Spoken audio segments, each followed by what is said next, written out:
Good morning. Ngasi leapo numit ko. Leapo numit ki card ki message ape tayo minar se leapo numit se number se hama to ko number 69. Aduga color generate color kumba ka igma to manage ne be ka. Aduga amana ko gi keno se kari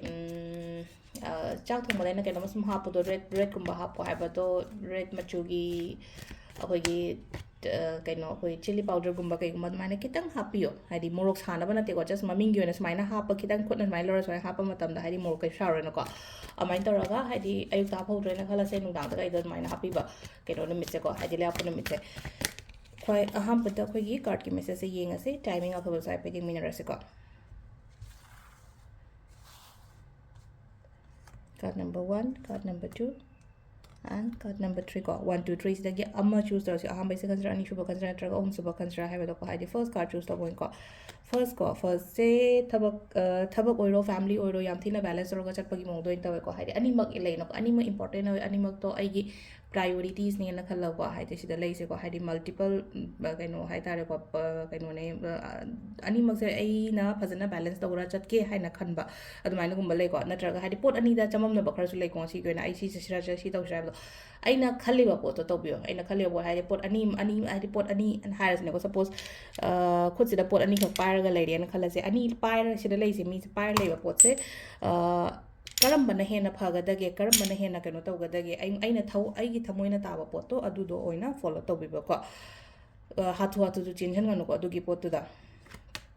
number 2 se adum kadang positive oina la ko positive oina la ka pesang sa la pogumba financial stability lai pogumba mumnu shinana leiba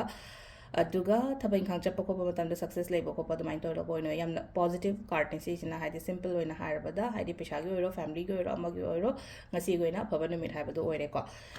number 3 sina kadang emotionally upset oi be ko ngasi se emotionally upset oi ba haraga di ko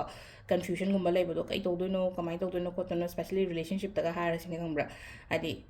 kamaina kadom ja to no khang da do hojik se hai tar ko pura isa ithanda aina haije yamna down feel oiba khotba adumaina mina aingonda ma sina haidi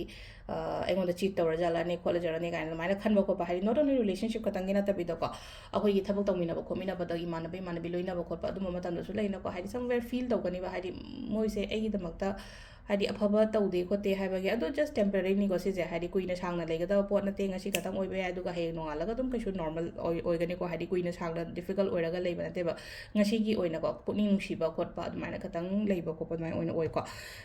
ado timings ne ki pung ni panga mini kuntra ma pandagi na pung baroga mini yang khayong doi phang le de gi ani ga mini tram pandai ani ga mini tram pandai na pung ahung ga mini ni phuni thoi phang le ko adagi mung taru ga mini ni phuni thoi de na pung ni pan ga mini tram pan phang le de gi ma pan ga mini yang khayong doi de nang dang ni ko sina ma pan ga mini yang khayong doi de na pung ani ga mini kuntra ma pan phang le sisina koi gi timing ko adu english tam 8:39 am to 12:53 p.m. then 2:18 p.m. to 3:42 p.m. then again 6:42 p.m. to 8:18 p.m. then 8:53 p.m. to